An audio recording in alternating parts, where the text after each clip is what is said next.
I'm here at a big theme park in Spain, Barcelona, and it's clear that all of these things, the more virtual we are, the more physical experience really matters. It's the reason why buskers make so much money on the streets of big cities like London and Paris. When virtual stuff is all over the place, there's an absolute premium for the real thing, authentic, true stuff.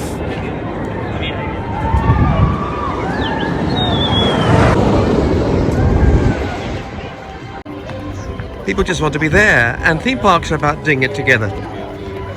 Theme parks have been experimenting with VR headsets, but they quickly found that they don't really work because actually people go to theme parks to have a community experience, and when you put your headset on, you can be sure that the experience that you're having is not exactly the same as everyone else.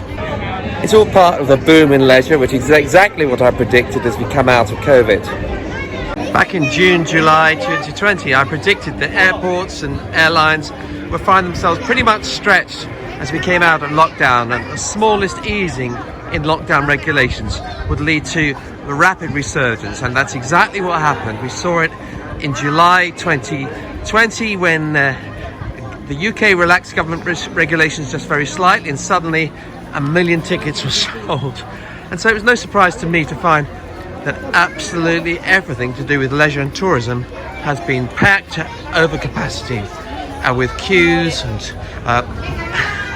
big challenges to get hold of tickets, airline tickets, restaurant tickets, theatre tickets, any other kind of tickets for any kind of leisure experience to take people out of their day-to-day and give them something that they will remember for a long time.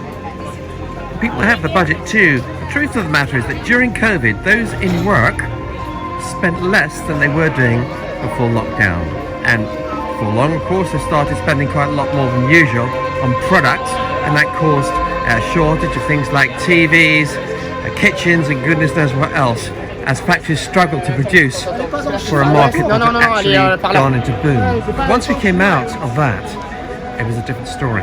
Because the truth is that once lockdown ended, most people who had been in work throughout lockdown weren't laid off, still had spare capacity, they'd still saved up more, they'd still paid down debt compared to what they had before COVID, and now they were switching from products to experience.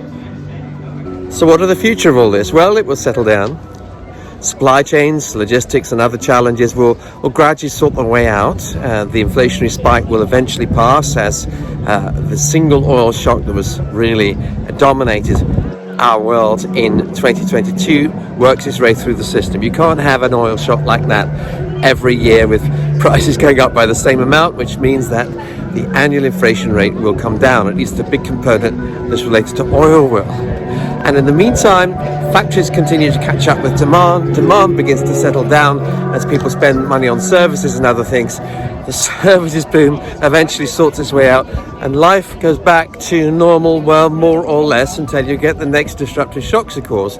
But meanwhile, the greatest trends, which will transform our world over the next 30 years, they continue. Just as they have over the last 30 years.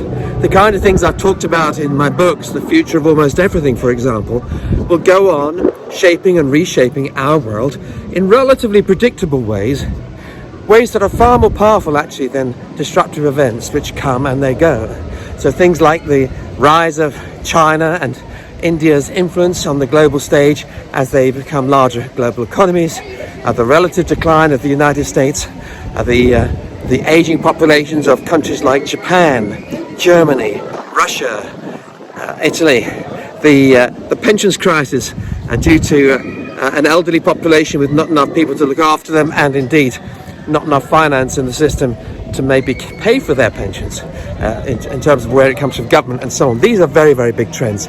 The increasing globalization of technology, at the same time as the shortening of supply chains to minimize global risk and so on. So the future will be very interesting to follow.